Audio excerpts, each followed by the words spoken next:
like a ball. So when I would play basketball, I wasn't liked too much. And when I came back, I realized that most people just didn't like me. And one of the reasons why they didn't like me is because I was too friendly to those who didn't like me. You know, I was nice to them. I was taught to treat people with respect, but they never told me that if somebody doesn't like you, ignore them. So what I did now, when I would go play basketball, is I would just ignore people. Like I would just go there, play basketball. And what I started noticing was that nobody talked to me. Now, you guys might say, okay, that's, you know, what does that mean? What that means is that I'm not annoying those people who don't like me anymore, right? Eventually what would happen is that if I ignore them, eventually some of them will actually start liking me eventually, right? If I, rather than me, for example, like if I would go play basketball, I would just literally go, I wouldn't even say hi to anyone. I would just sit down, put my stuff and start playing, right? When before I was like, hey guys, hey, you know, try to be super nice. Now I'm just like serious. If somebody says hi, I'm like, hey, how's it going? And what it forces people to actually try to see the happy side of you, right? Or like when I played basketball the other day, and because you gotta understand, a lot of people who play ball, a lot of us are from the hood, and like in the hood, you're taught to be a little hard. And so, and I was like, yo, anybody got next? And they're like they'll just be like, like just like fucking like. And I learned to react to that with like, okay, like just coldness like that, like okay, you know. Now we're like, oh okay, all right, nice. Well, I got next. You know, imagine like a white guy amongst black people. Hey guys, and like, hey, how's it going, guys? I feel yuppity happier, you know. And that kind of stuff makes people disrespect you more because they're like, yo, this guy's not getting it. You know what? Can I ask you a question? So, in a sense, what I'm getting is like, because like naturally, I figure maybe I was conditioned to be nice. However, I feel like it's in order for me to be respected that I have to change who I am. No. I have to be different. You know what I'm saying? That's not me. You're not, no. It's not that you're changing who you are. You're just not showing some parts of yourself. What? Right, like for me, for instance, I work in a daycare center, and I have to put that on and on. So parents are like, hey, how you doing? How you doing? Yes, your son was blah, blah, blah. I was doing great today. I have to put that like fake, but I have to do it with a smile. So you can hear it when I'm not smiling with you, but I have to put that voice, I have to smile like that, and then when I'm out, I can choose who I deal with and how I put that out. Yeah, and you do that with your own kids, where with your friends, you're super nice, but with your kids, you're more serious with them. Yeah, because if you don't do that, if you don't speak to your kids with authority, they're not gonna respect you as an authority, you know? So it's kind of like, you have to play a role. And, Situation. yeah.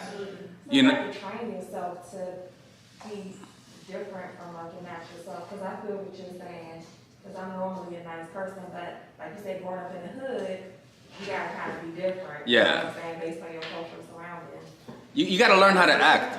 You gotta be a consummate actor. It's a stage, and people are judging you based on how you act around them. And if you want a certain result, sometimes the normal way that you act doesn't yield that result. So what are you gonna say? Oh, you know, it's just who I am. Well, okay, then deal with the consequences, you know? So it's kind of, you gotta play the role right. When I'm teaching, I'm a little bit more serious. When I'm talking to people one-on-one, I'm a little bit more happier, but it's kind of, you gotta play a certain role, you know? So smiling is a big part of it. Smiling, it's the easiest thing to fix. Don't smile so much. You know, even when you're amongst your superiors, don't smile so much to them. Because if you're serious with your boss, they'll take you seriously too. You know, if you goof around with your boss is a good one, is not gonna goof around with you. They'll just lose respect for you.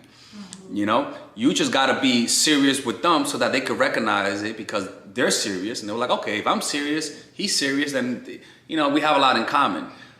Because nothing's worse than somebody who's always fucking just smiling. It's like Jesus Christ, like we don't mind happy people. It's fun. It's nice to be happy, but it's kind of like people would eventually see that as weakness. It's just how it is, okay? So what do you do if you're like on a first date or like the first few dates and you have that in your attitude, like, okay, you know, I wanna Control it. right, but then the guy's like, you never smile. Good. You know why they're saying that? Because they're feeling secure. Okay. You know, it goes with guys also. When I teach this to guys, like the person's gonna feel insecure. They're like, do I like him? You know, I mean, does this person like me or not? You know? So smiling is, if you smile at 100%, like I always say, smile at 50%, you know? Like just dim it down because you want to control your nonverbals, okay? So the next one is a high-pitched voice.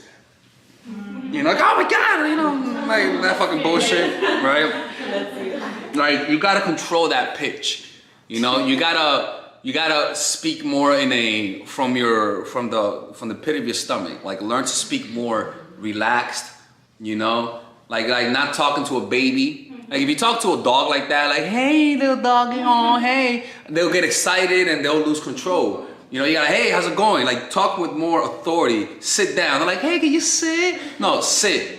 You know, like you learn to speak more like from authority, right? Because high pitched equals a high need to please, right? When you ask somebody for a favor, you usually say, hey, can I ask you for a favor? You know, that comes from a place of weakness. Even if you're asking for a favor, you gotta ask it from a place of power. Hey, can I ask you for a favor? You know, it's more like you're not like, oh, you know, like, and that's the problem is that if you just become aware of that, just those two things, it's gonna come across a little bit more with assertion, you know? Because if you do the opposite, if you just do the opposite and you're smiling all the time and you're high-pitched all the time, how do you think people are gonna treat you? You know? Like a baby. They're not gonna respect you. You know? But if you do the opposite, you'll notice that some people are gonna be a little bit more respectful towards you. The next one is initiating conversations in new places, right? Or the desire to assert yourself without knowing the dynamics of the room. Like it's like if you're in a new place and you're trying to make friends with everybody, you'll naturally just talk to everybody. Hey, how's it going? Hey, without getting a feel of the room. It's okay to be shy and be quiet in a place that you don't know. Let them come to you. You know, even if you're shy, let people come to you. You know, it's not a bad thing because if you're in a place that it's a social circle or a place that people meet consistently, you don't have to get to know everyone the first day. Now, if it's a place that it's only one time thing, then go ahead and be super friendly. But if you're gonna see them every day, don't get to know who they are completely that same day. Leave them alone. Just get the feel of the room. Don't talk to everybody. Don't try to, or even don't try to be super assertive. You know those guys who when you meet them, they try to be dominant, and like, hey, they give you a strong handshake and they interrupt everyone trying to show that they're alpha. It doesn't look cool. You know, so it's better to just be quiet, learn to observe people, and just be in the back of the room the first few times so that people could just look at you and know you're there and see that you're somebody who's polite, somebody who keeps to themselves, somebody who's assertive, and that warrants respect. But when you're that social butterfly who's trying to make friends with everybody, secretly deep down, it's courageous, don't get me wrong, it's good, nothing wrong with that, but too much of it comes across as too needy. You know, like you're getting everybody's number and then you're texting them, hey, let's hang out, like get their number a few weeks from now. Like calm the fuck down, you know, like let them get to know you by just observing you and seeing that your presence is there. Does that make sense? Because that's just nervous energy, you know? Trying to build relationships quick is just nervous energy. All right, ladies and gentlemen, if you guys ever want to learn how to use your feminine energy to influence people, learn how to use your masculine energy to become more assertive, and also learn how to blend both energies to improve your dating life, your spiritual life, honestly, your relationship life, your family life, your career life, this is the course for you. If I had to make a course for my nieces, I have two nieces, one is 19 and one is 15. 16. Holy shit. Oh my God, he's a bad fucking uncle. He's a bad uncle. Get him. Shut up, Melissa. You should get this course, right? And this is the course that I will make for them. So, for example, watch the curriculum, right? In the first week, we're going to be showing you how to establish a strong masculine foundation without letting it hurt your feminine energy. This masculine foundation is a source of who you are, right? It's your bodyguard. Without this, whatever feminine energy you create will be destroyed by the outside, because your masculine is your shield. So we'll talk about goal setting. We'll talk about how to develop a serious attitude. We're gonna be talking about how to use more logic, how to use more goal-oriented behavior. It's more how to be a man. Now the next one is how to embrace the feminine energy, right? This one would teach you about how to minimize excessive masculine traits, developing self-awareness, healing abundant feminine energy, regulating your emotion, mastering voice qualities and facial expressions, surrendering control, and allowing pain to be felt. This is honestly, this will supercharge, like Kaioken, your masculine energy.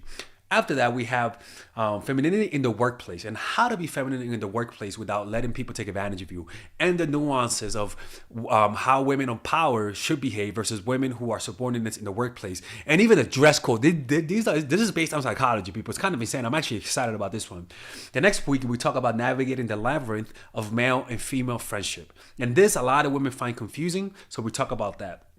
And how to identify envious friends, how to identify the good friends, how to keep male friends, and how to keep female friends. Week 5, we talk about how to release the burden of the past and stop and destroy mental projections. This is actually really powerful. And then week 6, we talk about how to increase your observational power so that you can read people better. And we have a bunch of bonuses. The course starts at $99, and you guys can pre-order the course today at $69 before it goes out. If you're watching this, most likely I'm in the meditation retreat, so most likely I will be praying for all of you guys. And just click on the description down below of the video. Right there, you'll see it, and you can pre-order that course. It's gonna be out by the end of next month or the beginning of February of March. One of the two, people, because I have a 10-day retreat to do, and I want to finish the course after the retreat, because I think the ideas are gonna be so much better. All right, man. I'll see you guys later. Pre-order, man. I'm closing the channel.